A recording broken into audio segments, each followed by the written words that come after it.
Hello, listener. This is The Way In, a podcast about finding our way through the often impenetrable worlds of psychotherapy, psychiatry, and psychoanalysis. I'm your host, Tyson Connor. I'm a psychoanalytic psychotherapist and clinical supervisor in Washington State. Each episode of this show, I talk with other mental health professionals about the work they do and topics they care about, using language that you don't need an advanced degree to understand. Come join us as we try to find the way in. And today, my guest on the podcast and our guide into the topic of the limitations of empathy in psychotherapy is Grayson Moody. Grayson is a private practice psychotherapist in Bellingham, Washington, and a crisis therapist for youth and families in King County, and a good friend of mine. Hey, Grayson. Hi, Tyson. Welcome to the show. Thanks. It's good to be here. Today, we are talking about kind of a thorny issue a little bit. A little bit. And one that I imagine a lot of our listeners, especially if they're not familiar with ongoing conversations in the world of psychotherapy, might be a little surprising to them. So the first question that I ask all my guides is, with the understanding that all theory is on some level autobiography, what brought you to this topic? What's your interest in it? And how'd you come to care about it? What brought this topic to my mind, I think, is the experiences that I have had of interpersonal experiences or relationships where folks are trying to provide care or compassion through a means of being very soft and permeable and just kind of there. In a way that frequently I would feel a great want for connection. And for connection to happen, there has to be something that bounces back. There has to be something that's reflected back. Not just an empty void where all of my feelings and experiences can go into. And while that can be super important, especially if there is a history of not being listened to or heard or being dismissed outright, I think that can be a very important starting place. And it feels like, to me, the limitations of it are when you go into the realm of actual care, actual change, actual emotional movement, and also deepening of relationships, right? I think on the flip side, I also had a lot of personal experience of people wanting me to be an emotional container and just that. And then they would walk away and I would feel exhausted and used and like I didn't participate. I wasn't present, that it truly didn't matter who was standing there listening or what, like the joke of like, it could have been a tree that that they were talking to, and it would have been just with my picture of my face on it. Right. And that would have been sufficient. Right. If they didn't know it actually wasn't me there. Right. Yeah. So this conversation is kind of in dialogue with some of the developments of what's expected from psychotherapy, right? If we went back, 50, 60, 70 years, then your expectation of psychotherapy would be, more of a traditional psychoanalytic, the therapist sits there and explains your mind to you kind of perspective. Our thoughts and feelings about that have grown and changed. TikTok over the past few years has radically altered how most people imagine therapy to be and work some in lots of directions. So maybe it would help to start with, what is the expectation about therapy and how it helps that you're pushing back against? What's that sort of thing that you're responding to, or that we're responding to in this conversation? Yeah, I think I'm responding to, like many areas of both my life and work, is responding to an intense pendulum swing to the opposite side of the spectrum with the same problems. Right? So we talk about the classic psychoanalysis stance of being a blank slate, of not giving emotional response, of in some ways being withholding of our own emotional experiences. Yeah, I want to catch up a listener who might not be totally familiar with some of that. The idea of the blank slate in psychoanalysis is a little bit different from like You might have heard of the blank slate or tabula rasa in Latin, which was an idea that some like Greeks played with, that human beings are born as a blank slate, and then it's our experiences that mold us into the people we are. And psychoanalysis has been accused of having that perspective. That's different from what we're talking about. What we're talking about is a technique of the therapist. And it sometimes gets confused with neutrality. Neutrality in therapy isn't actually about a therapist being a neutral person who doesn't have any feeling or presence. It's about a therapist being non-judgmental, basically. A therapist's neutrality is about the ability to just talk about whatever's on a client's mind without the client feeling either judged or encouraged, just curiosity. And there's room to talk about that too. But the thing that you're speaking to is the blank slate therapist, was this idea in psychoanalysis that if a therapist did not reveal anything of themselves in therapy, including their own emotional response, their own opinions, the way that they are emotionally impacted by their client, if you just stayed totally blank, then your clients would project whatever it was onto the therapist. Would be able to use the therapist almost as a blank canvas that they'd put all of their issues on, and then you'd work out the issues that way. And that sort of technique, especially how rigid some people got about it. People got pretty like, yeah, you have to be like nothing. There was a reaction against that. And, I think about Carl Rogers, who's important in the world of psychotherapy, Heinz Kohut, who's important in the world of psychoanalysis. I think they worked at the same college at the same time, actually, in Chicago. And both of them kind of pushed back against this in different ways. But both of them also went to this suggestion of, instead of the blank slate therapist, this sort of like eternally empathetic therapist. Carl Rogers called it the unconditional positive regard. And Heinz Kohut wrote a lot about empathy. That became the new default. As I understand it, what those guys were suggesting is that like what a client needs is this compassionate, emotionally connected and attuned therapist to help them have the kind of relational space where they can feel safe and work through their issues. So what's wrong with that? Nothing's wrong with that. And I do have like another way of kind of describing the blank slate. Sure. My history is, and a lot of my training is actually in acting. And right. One of the primary exercises that we would utilize was called white paper. It was truly just a mindfulness and presence exercise. It was essentially a meditation. Sure. But it was made challenging by the fact that we would get our heart rates up. We would essentially do like physical activity as a group. And then we would immediately stop and then picture a blank piece of paper in our minds. Even that idea you could see as like, oh, I'm just becoming neutral. But when you put it in the context of the purpose it has is to make you not attached to your own thoughts for the sake of presence. So that when you have a line of dialogue, when you are standing in front of someone who in your actual life and are friends with or talk with regularly, you can have that blank starting point for your immediate presence in order to react and respond and engage in a way that the person opposite of you is giving you something very different than what you're used to. Right.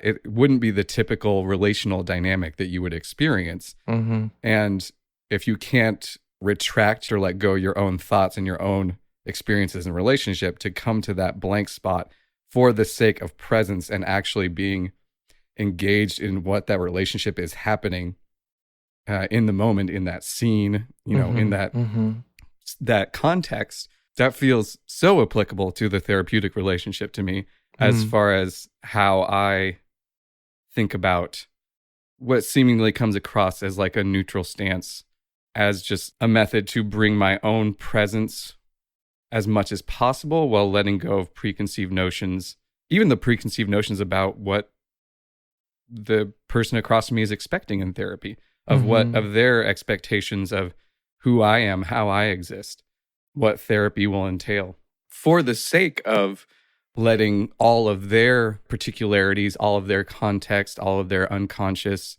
or not aware of responses, patterns that they aren't being thoughtful about or aren't aware of in their daily life, to let those things breathe and come into the room in a way that would be more challenging if I was entering into it with a sense of like, this person is a universal client, right? And it's in the same way that I might enter into it if I have pre-existing relationships with someone.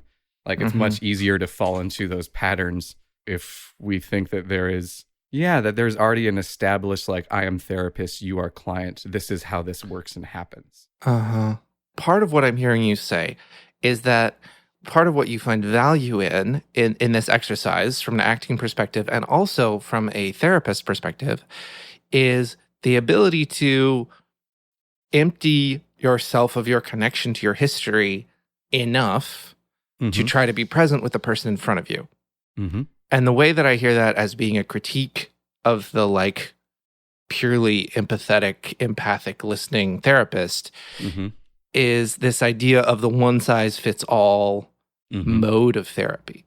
The recommendation or the suggestion or implication that a therapist should be totally empathetic, just a listening ear, someone who only encourages you, doesn't allow for the people involved in the conversation to actually be real humans. Maybe that's a problem. It's funny, as you were talking, I was like, I think one of the things I've personally come up against a lot is that therapists are very serious. Therapists are serious and they do not laugh. They do not have fun. They are not playful. Or my personal experiences was, oh, you're playful, you should be a child therapist. Because you're not taking it seriously enough, I guess. Or maybe not you're taking it seriously enough, but you have childlike energy, so that means you should work with kids. Same, bro.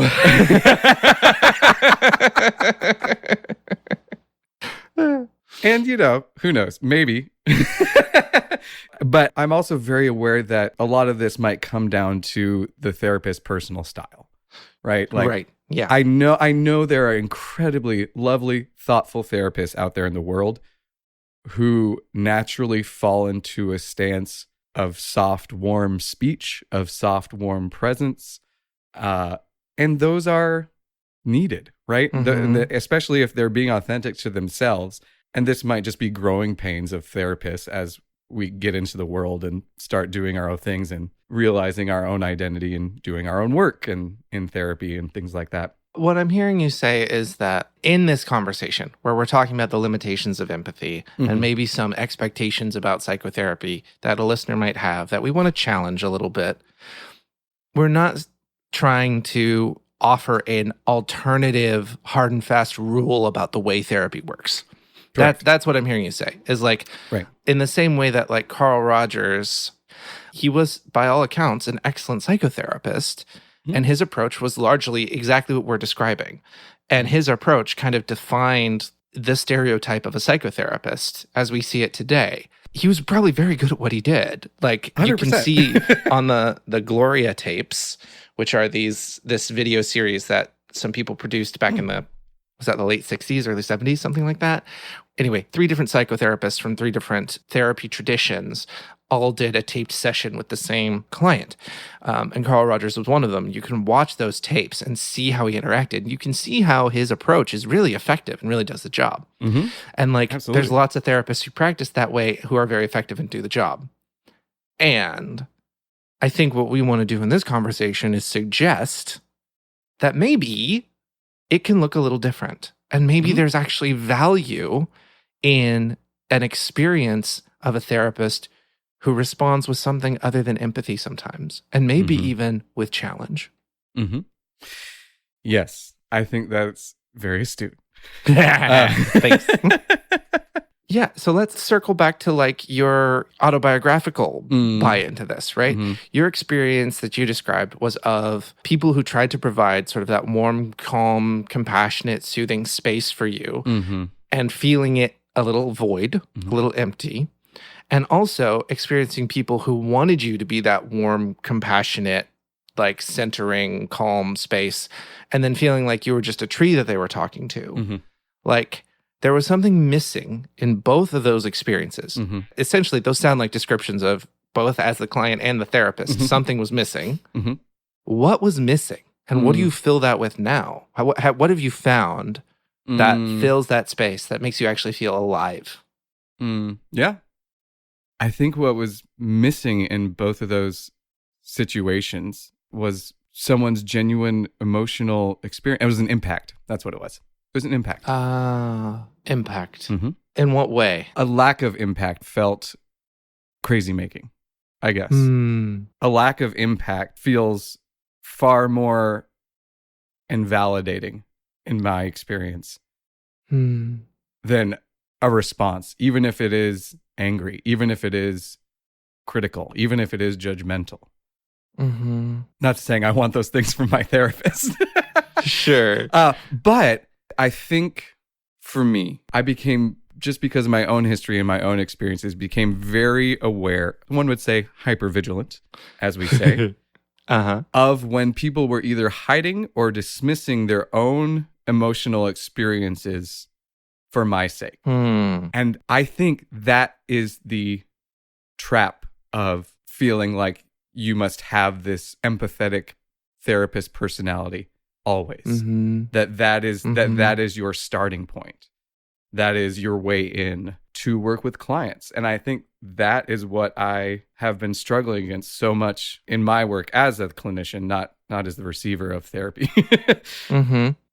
Yeah. So we both went to the Seattle school and we both read Martin Buber, I and Thou. Listener, if I haven't talked about it before, Martin Buber was this Jewish German, I want to say, philosopher and theologian. He wrote about genuine encounters. And in his book, I and Thou, he talks about these different ways of interacting with the world. The core difference between interacting as I, it, a person, me, a me, interacting with a thing in the world, and an I, thou, which is a person, me, interacting with another full, complete, sacred person, thou. And within this way of thinking about people, he actually wrote about psychotherapy, and he talked about how psychotherapy can help when it's an I, thou encounter. I'm oversimplifying this. Roy Barsness, if you're listening to this, please know I did take in more of it than I'm saying. As did I, Roy. As did I. One idea from Buber's philosophy is this concept of the essential I. Hello, listener. Editor Tyson here, just to say I was wrong about this. This is an outgrowth of Martin Buber's philosophy. However, it is not an original Martin Buber idea. So it is Buberian, but it is not from Martin Buber himself. It was developed by the trainers in the Relational Psychodynamic Therapy program at the Contemporary Psychodynamic Institute, of which I am a member and participant. So the citation for that goes to the aforementioned Roy Barsness, as well as Clarissa Hill, Chris Roberts, Brian Nixon, Mandy Casarella, and Krista Law. The essential I. That when a person shows up in relationship, it's not just that we can treat another person as an object or as a thing to interact with. We can also show up in a way that we don't bring our whole self. And that we don't bring the essential parts of ourself, the vitalizing parts of ourself. And what I'm hearing you say is that you have felt at times that the expectation of a therapist and the expectation put on you was to be there, but not be alive, not bring the essential parts of yourself in. And what I'm hearing you say is there's a suspicion, and maybe even more than a suspicion, maybe even a whole theory, that actually those parts of you are helpful and maybe even necessary for good therapy. Can you speak to that? I mean, my immediate thought is that if any part of myself is dissociated, I cannot be present. Right. I am not being present. I am categorizing myself. I am putting up walls within my own psyche. I am putting on a hat. I'm putting on my professional hat, which is not my most authentic self and is not how I authentically engage in relationships. Right. And I think anytime I'm that aware in my thoughts and in my mind, I cannot be fully present. So much of my work and exploration of being a professional therapist has been through the lens of mindfulness and presence, right? That at the end of the day, that has to come first. And I think that's why the example of the acting exercise popped in my head. There feels like a strange juxtaposition of, well, if I am fully present, I'm not thinking professionally, I'm not thinking clinically, and therefore I'm not being a good therapist. I'm not accessing my mind if I'm fully present. That's also connected to another artistic or acting trope, which is we practice things over and over and over and over again so that we can forget it when we're doing it. So that we can be present because we're not distracted by all of the techniques we've learned, all of the theory we've learned, all of the structure we've learned. And that all of that is in the end a distraction if it's present in the work. Yeah, I feel like we can talk a little bit of the nuance around what it is in specific that you're talking about, because I could imagine someone saying like, well, if my therapist shows up as their whole self, does that mean that I'm like hearing about what they had for lunch or where they went on vacation or like what their honeymoon was? Like, what does that mean? Because we're talking about a kind of self-disclosure, and self-disclosure is deeply controversial in the world of therapy. And I'm going to ask you to talk about it because I don't want to. Yeah. So I think self-disclosure, at least professionally, has made to feel very scary. Yeah. I think self-disclosure has had lots of ethical concerns for therapists in the past. And you're right. There is kind of like and I don't know outside the world of therapy what people think of self-disclosure necessarily. But in the world of therapists, yes, the classical self-disclosure, I feel like, is far more like leveraging information about your own experience that might connect or bridge to the person sitting across from you. Right. And sometimes that is, I think, both a beautiful way of self-disclosure, and sometimes to me that's like a separate, unnecessary version of self-disclosure. Well, I think in a lot of in non-therapy relationships, self-disclosure is the way that you find common ground. Yeah. Right? When you first meet someone, one of the first things that human beings do is try to identify, what do we have in common? Right? You meet someone and you ask, oh, have you lived in the city long? Oh, no, where'd you move from? Oh, I'm from Oregon too. What part? Right? That's how the conversation goes. Or, where'd you go to school? Where do you work? Do you know this person? What relationships do we have in common? What hobbies? Right? And that's like what the connection is built on. And in therapy, we don't really do that. Right. Because we're not looking to build the relationship based off of what we have in common. We're looking to build a relationship based off of what the client needs and what the client needs to work through. Yeah. And I have had experiences of really powerful connection with clients where something of my story resonated with something of their story and I shared it. But it wasn't until we talked about that thing a few different times and the moment had to be very right. Yeah. And there are the therapists who practice the kind of self-disclosure that can, I think, be a little bit like too much. Like I've known people who did know where their therapist went on their honeymoon, because the therapist was like, I am going to be out and I'm going on my honeymoon and this is where I'm going and this is how much it is. And like, no, that's a lot. I don't know what kind of therapy they were practicing, but if they were practicing the kind I do, that would definitely get in the way. So that's like biographical self-disclosure.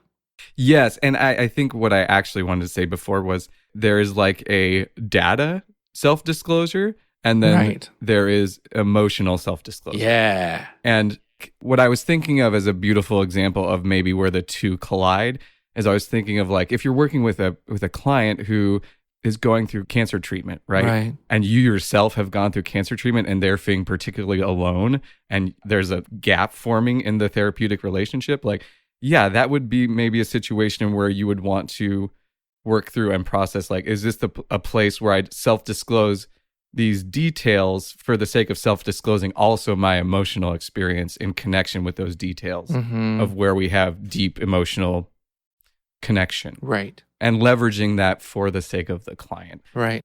I have far more been mulling over the kind of just like mundane self-disclosure, or like the weekly self-disclosure or emotional self-disclosure. Right. More so than those like big moments of import with great emotional weight where there might be shared experience. And, like after you've been working together or there's already some sort of connection made, as opposed to out the gate being like, I've been through chemo and I survived and it was this long. And, right. Like, like that would be like purely details. And then you find out that there's like very little common ground actually after you disclose all that. Right. I mean, this may be a tangent, but if it is, I'll cut it out.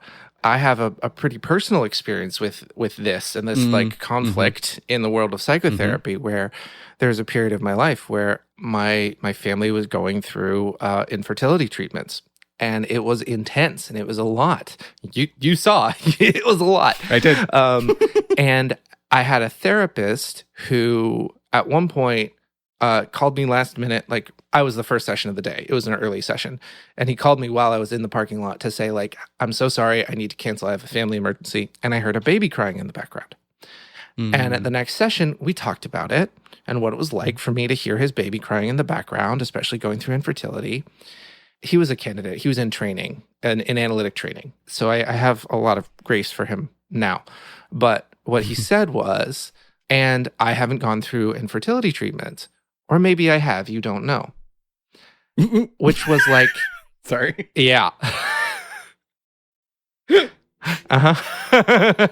Maybe I have, maybe I haven't. And that, I think, was, he realized he'd made a biographical disclosure and had closed off some space where I could imagine or project what his experience was.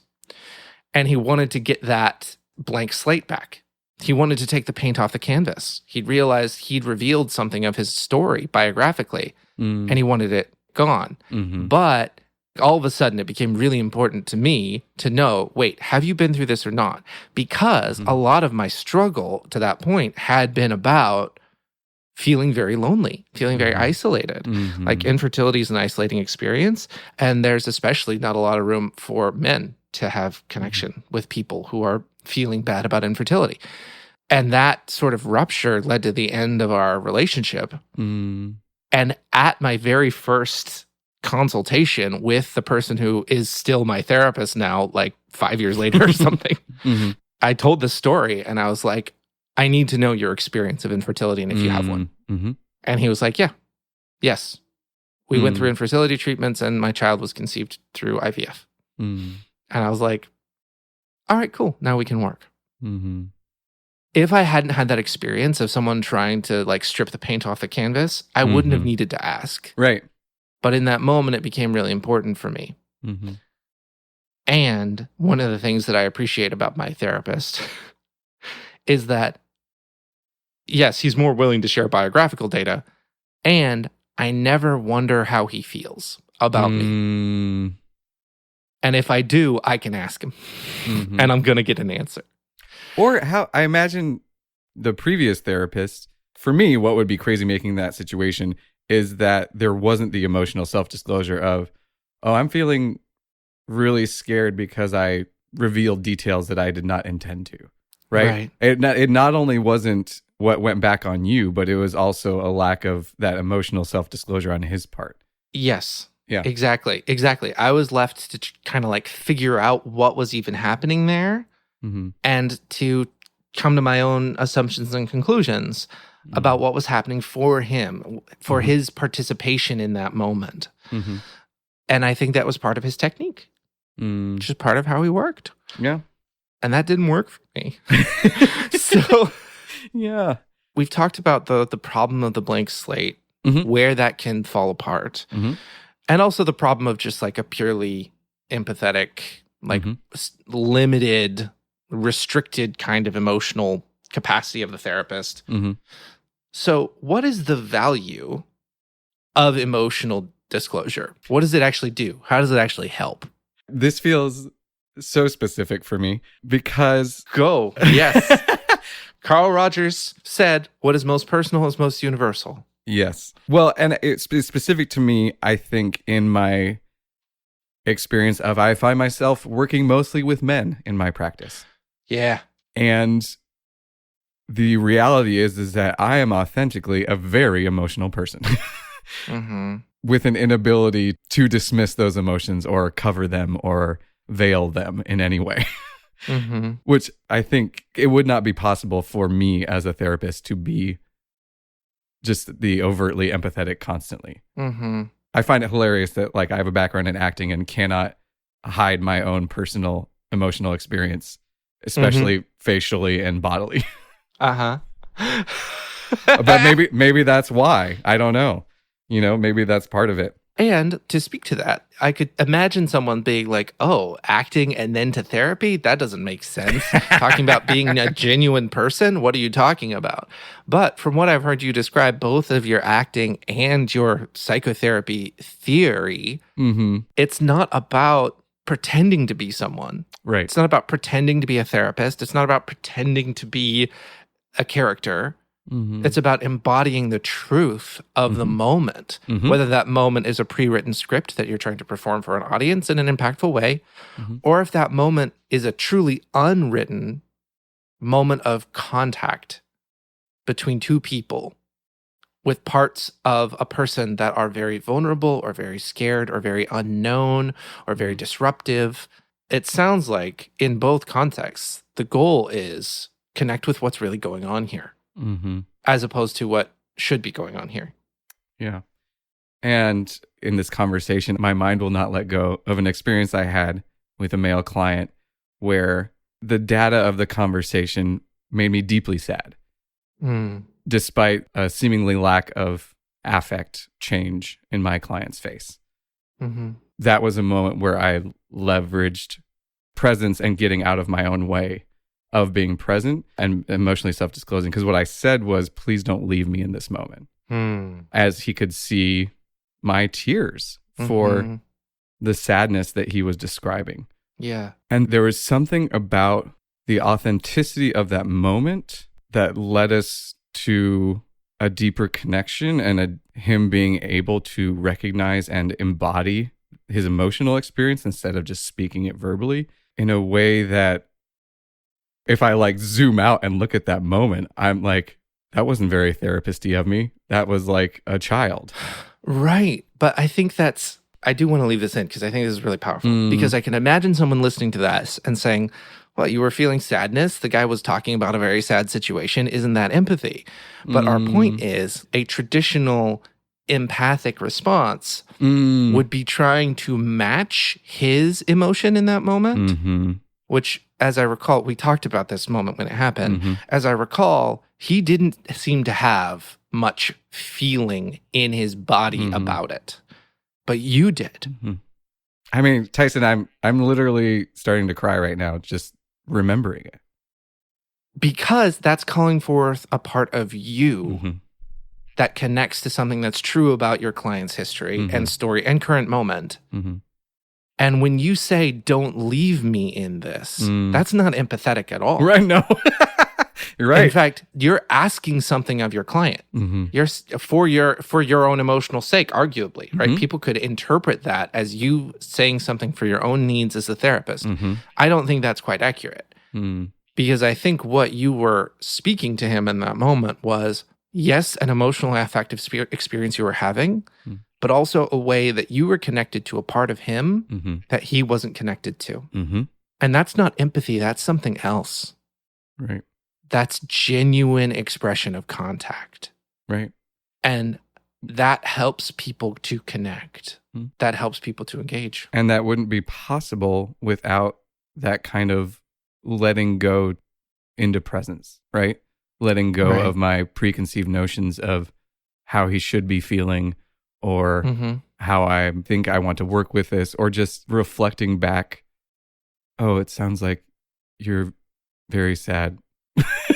You know, like without that connection of, I don't need to ask that. I know he's sad because I know I've come into this session prepared to be present and to be in the moment with him.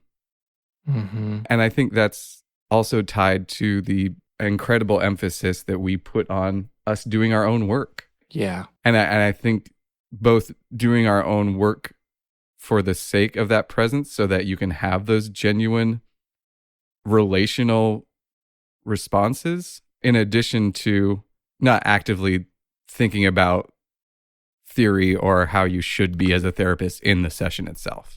Right. It's forgetting everything that you've spent so much time trying to learn to be able to do the work, right? Yeah. There's this quote from this guy, Bion, who people... yeah, it's a sticky quote because sometimes people interpret it in weird ways. But what he said is, when I go into a session, I try to approach it without memory or desire.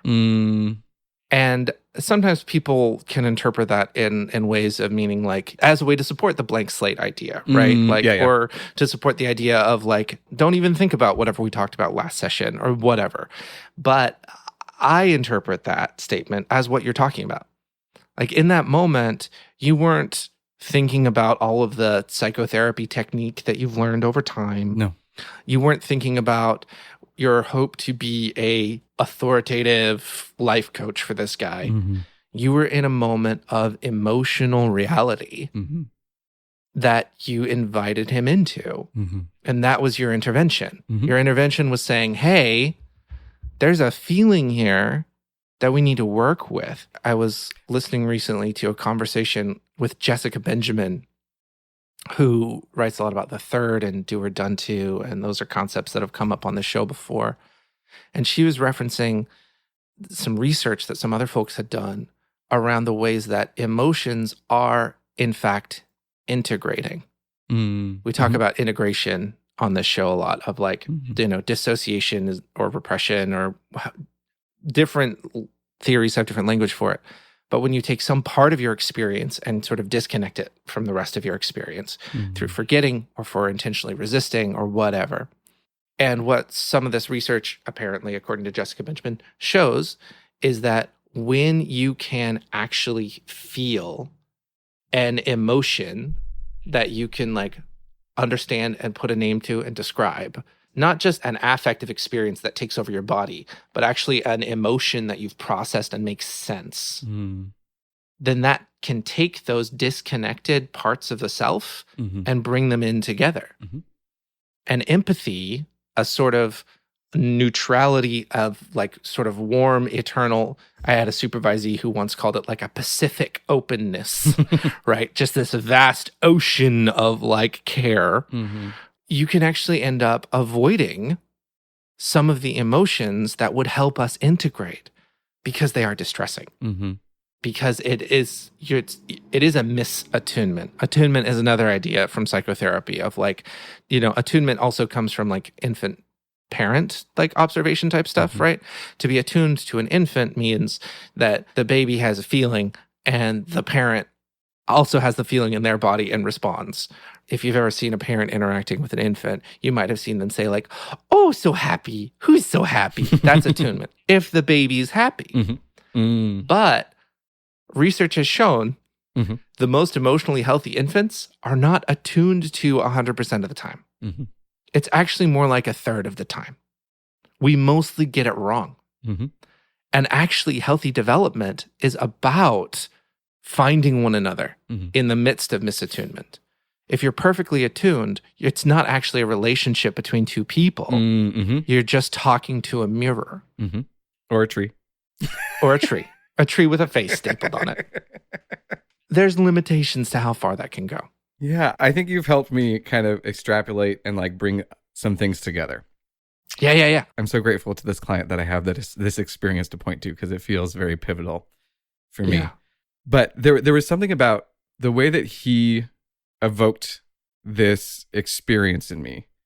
The authenticity of my presence and my attunement made me respond in a way that felt like, you have come here to this moment to get me to feel this on your behalf. And I think where the topic we're talking about, like if I was had that stance of utterly empathetic, I would just take it, right? Right. I would take the sadness, I would bear it myself, because the therapy room is a place for this client to unload that, to speak what they need to. Mm-hmm. And then it's my job to carry that burden. Mm-hmm.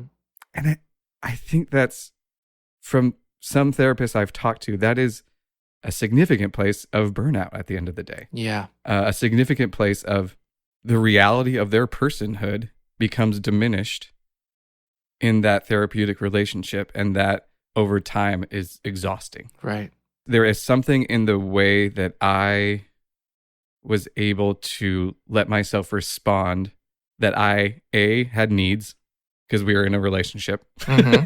because it is a relationship. That's the whole reason I think that you and I practice in a way that's relational psychotherapy. Right. And I also think that experience was kind of pivotal for me in being like, oh, this is actually healthy processing and experiencing of this emotion, right? Mm-hmm. Not just letting him evoke it in me, but me also saying, you have brought us here, and now I need you to stay here in this with me. Mm-hmm. And in some ways that can sound like, even just saying it, I'm like, that sounds harsh. That sounds like I'm saying, you must be here. Mm-hmm. Like, I think the harshness of it is also part of what we're suggesting might have value. mm-hmm. Yeah. What you're saying in that moment is, you have brought this feeling here, Mm-hmm. and I'm not going to let you leave it here. Mm-hmm. I'm not just going to take it for you and walk away with it. Mm-hmm. Psychotherapy is not a confessional booth. Right. You don't receive absolution and Right. then walk away. You actually have to encounter and engage with what's evoked. Mm-hmm. Therapists have a lot of experiences that our clients evoke in us, and many of them are delightful and deeply like warm and sweet and kind, and some of them are really distressing, and some of them are really confusing. But there can be this tendency to see psychotherapy as a place where you go to drop off the trash and then you leave. Mm. And the way that this relational approach says, actually, you're here to drop off the trash and sort through it. Mm-hmm. Mm-hmm. And actually like find what in here is worth keeping and how do we make use of it. Sort the recycling a little bit. Yeah. Also, you don't get to throw me out with the trash. Right. Yep. You have to be there too. Yep. And that's that essential I idea. Yeah, that's a great metaphor of like, I am not also jumping in a trash bag for you so that you can get rid of this temporary garbage until your bin refills. Right? Right. I am here to essentially hop out of the garbage Mm-hmm. and kindly go through it with you. Right. This feels important because empathy and kindness are not the same thing. Yes. Empathy is like, oh gosh, I think about the Brene Brown video about empathy, and like, man, Look what you've become. I cannot tell you how many times I was shown that video in the like couple years of it coming out. It was like everywhere, and it has value. It's like from a TED Talk or something. I don't remember. It's an animation with some cute forest creatures, and like, yes, everything she says, accurate, true, and sometimes what is a kindness to a person is to say, I know it's distressing here. Mm-hmm. And there's important work to be done. Mm-hmm. And that's not a very empathetic thing to say, but it is a kind thing to say. Mm. It's like when a child is developing, there are times when a parent has to say to them, I know you don't want to do this thing, and it's really important that you do it. I know you don't want to take a bath. And if you don't take a bath, you're going to start to get a rash on your skin, and you're going to start to get sick, and it's going to hurt you. Mm. And the parent usually doesn't say those things to a 2-year-old, but the parent is aware of those things Mm-hmm. and engages in that way with the child. I know you don't like this thing, but the kindness is to do it. Mm-hmm. And in therapy, similar processes happen. Clearly, you're working with adults, right? Like, and even when you're working with kids, you're probably not working with toddlers. So like No. the tact and approach to it is a little bit different. Mm-hmm. But if kindness is about making sure that people get what they need Mm-hmm. as opposed to what they want, Mm-hmm. Or what they expect. yeah, then kindness can be quite distressing at times. Mm-hmm. I find more and more with every week that goes by, my job is actually to be aware and open of, hey, you're making me distressed. Now we're in it together. Right. And you don't get to make me distressed and then run away. Yeah. Freud said that the analyst has to find the patient in himself first. Mm-hmm. And that sounds to me like a description of what you're up to there. If you are saying, oh, I'm distressed, what you're finding is something that's distressing in your clients' lives, stories, whatever. Mm-hmm. And you're finding it in yourself and saying, okay, here's the distress. Like, what are we going to do? Yeah. And then working with it. Mm-hmm. And that can be really jarring. I think that's kind of like the take home that I want for, like, I could imagine, a therapist listening to this and, thinking about Carl Rogers and Heinz Kohut and Wilfred Bion, right? And then I think about my mom listening to this and she's like, I don't care who any of those people are. So what's the takeaway, Tyson? What's the point of this? But I think the takeaway that I would want someone to have is sometimes in therapy, you will feel bad. Mm-hmm. And your therapist will appear to be making choices that deepen your distress. Mm-hmm. Your therapist will choose to engage with you in a way that will make your distress more present in your body and in your mind. Mm-hmm.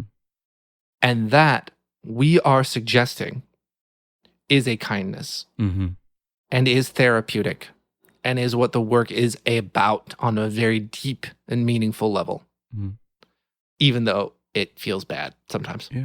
The other thing I wanted to add on the side of the therapist is that with everything you said, the emotional self-disclosure of the authentic present moment is what prevents folks from feeling alone in that distress. Yep. Right? That's where that comes in, and that's where that is important. Mm-hmm. Even if my authentic emotional response is don't leave me. Right. Right? It's not about in that moment reflecting back to them so they don't feel alone. And in my experience, that is not helpful. It is not helpful for working through the distress, for challenging the distress if that's needed, for re-experiencing distress in a new way, in a way that feels connected and genuine, which goes back to what I said at the very beginning of my own experience, right? That I think people are so much more emotionally intelligent than we give them credit for. Yeah. I think we know when kindness, in air quotes that I'm doing on a podcast, when kindness is false. Yeah. When kindness is not genuine to that person. And how much more that is a disservice to people feeling alone in distress and people not feeling like their therapist is coming alongside them. Right. In that experience of distress.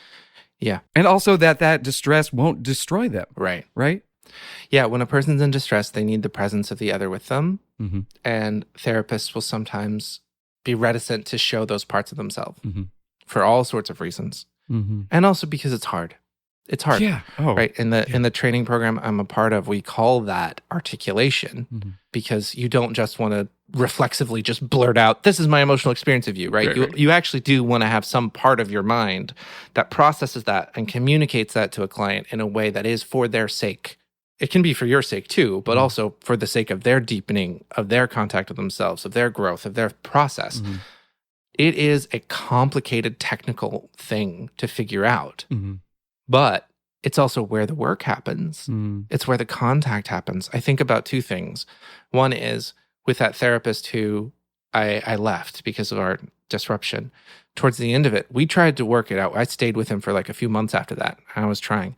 And by the end of it, I said, I feel like I'm wrestling with myself and you're just on the side watching. I wanted to wrestle with him. And I didn't feel like I had contact with him. The other thing I think about is there's this analyst, Bob Bergman, in the Seattle area who's been practicing since the 60s. Is that possible? Maybe. 70s. He's been doing this a long time. And at one point, he was a psychiatrist for the Navajo Nation during like the Vietnam War. And he was really powerfully impacted by some of the like community relationship stuff that happened that he observed. And one thing that he observed at that time was the way that people would go about grief, and especially around death. The community would all gather at the home of the family who had lost somebody. And that family would have taken all of their furniture out of their like main living space and would just be sitting on the floor. And the community would gather and sit on the floor with them in silence for however long it took, until someone, usually a patriarch or matriarch of the family, stood up. And once they did, then the rest of the group would stand up, and there would be like a wake that we would recognize as a wake, people eating and talking and reminiscing. But that sitting in silence on the floor for as long as it takes, that I think is what a lot of that we can provide. That presence, that's what a therapist can provide, is to sit on the floor in the feeling for as long as it takes. And I think part of what we're suggesting is a lot of people show up to therapy wanting to dump the feeling in the room and then leave. And sometimes the therapist says, hey, we're sitting here. I'm sitting here. We're in this now. Let's be in it. And that could be transformative. Yeah, I would even say it's not just transformative, it's essential. Yeah, the essential I. Especially if what we're focused on is healing or expansion of emotional and relational breadth and depth and right. And, wellness, for lack of a better term. Yeah. Wholeness, I guess, would be a better term. Yeah. Different theories have different definitions of it. Integration, peace, healing. I do. I find myself, I think I'm still working through some of that. I found myself wanting to be confrontational around the, like, having to intellectually think through something before you respond. I think I'm still wrestling with that in conjunction with the ideas of presence. I don't think you need to intellectually think through it. I should clarify though. I think that there needs to be a processing and a some part of the therapist that does process, metabolize, but I don't think it's intellectual or even necessarily conscious most of the time. Yeah. Like, I think that your statement to your client speaks to the part of you that already does that work, right? Because if it was unmetabolized, unworked through, and unprocessed, instead of saying, don't leave me in this, you might have said something like, I'm really sad right now. Why am I so sad? Why aren't you sad? Be sad. Be sad with me. But instead, what you said was actually a very evocative and true thing that also helps the client go deeper in, right? And that wasn't an intellectual processing that you did. Like, I think that part of the therapist is largely an unconscious processing, gotcha, like almost like a muscle memory kind of thing. That's my take on it. Yeah. And I was just, my mind was going to like the parenting trope of it's far more important how we repair with our children than it is if we've made a mistake or hurt their feelings or done something or said something wrong. Yeah, I think that fear is connected is what I think I'm coming to. That fear of responding authentically because the fear of like causing harm is so great. And of course we need to be thoughtful about that. But I think the core fear is why that came up into my mind. That core fear of, but I don't want to do harm. And if I respond authentically as who I am, but then that just goes into the realm of projection and right. And gosh, there's so much we could talk about here, right? Because like distress is not harm is one place that they're known to. And also that like to have healthy repair processes, we need ruptures. And if we're purely empathetic, pacific, mothering, caring, containing being, then like ruptures don't happen. And so people don't go through the process of connecting and repairing and complicating their sense of self. There's so much more we could get into, but we gotta stop. To wrap it up, two things. One, if someone's heard our conversation today and is like intrigued, what would you point them to for further learning? What would you say, like, check this out if you're into this? A very recent, more pop culture example is the show Couples Therapy. Yeah. I think couples therapy in general has a greater understanding of the therapist's presence and need to interject and need to sometimes keep people in the distress. I know for some reason, I think couples therapy, the show, and also just couples therapy in general, that requires therapists to examine this aspect of the work more intensely. Yeah. I think there's less capacity for a therapist to just kind of sit back and relax and let the client fill the room. Yeah. So both the therapists themselves in that show and just kind of being able to witness couples therapy and the active way in which, I think in this case it's an analyst, but the way that she engages is just a really good example. Yeah. For me of everything we've talked about. Yeah. Yeah. And I'll also include some citations to some of the stuff that, the Martin Buber and things like that, if people are interested. Yeah. Awesome. And then finally, do you have any plugs? Where would you like to be found? You can find me. I am part of the Shelterwood Collective, based out of Seattle. You can find me on their practitioner aspect of their website. It's shelterwoodcollective.com. And you can also reach out to me via email. My email is contact@graysonmoodycounseling.com. That's GRAYSONMOODY. I do provide telehealth services for all of Washington and do work with some insurance companies if that's something you're needing. And also if you find yourself drawn to the way that I talk about and engage in therapy, please feel free to reach out. Yeah. Yeah. And there will be links to all that in the show notes as well. Great. All right. I think we'll be hearing more from you in the future, but for now, potentially. Thank you. You're welcome. Yeah. Thank you for having me. Yeah. Apologies, listener.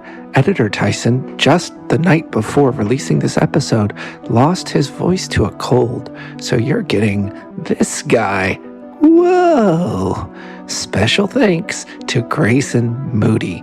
Grayson's practice is in Bellingham, Washington. His contact information can be found in the show notes. Also in the show notes are some links to some recommended further learning if you're interested in diving deeper into the conversation we had today. Join me again in 2 weeks when hopefully I have my voice back as I speak with Cameron Boyson on the topic of psychoanalytic psychotherapy for trans people. This has been The Way In. This show is hosted and produced by me, Tyson Connor, with music by Ben Lewis and visual art by Dan Lane. If you enjoyed this show, please rate, review, subscribe, follow, like, share, star, heart, reblog, retweet, repost, upvote, or in some meaningful way engage with the episode on your digital platform of choice. I'm told it makes a big difference for exposing more people to the show. And if you think someone you know may like this episode, you could also just tell them about it. You can follow the show on social media, where we are at The Way In Pod. There you can give me feedback, tell me a joke, and see high-resolution versions of the individual episode art, which I highly recommend. I think Dan did a great job. Thank you for joining us. Until next time. Oh shit. Was the last 2 minutes a whole different podcast? I mean, yeah, but that happens all the time. That happens all the time. Season 2, bro.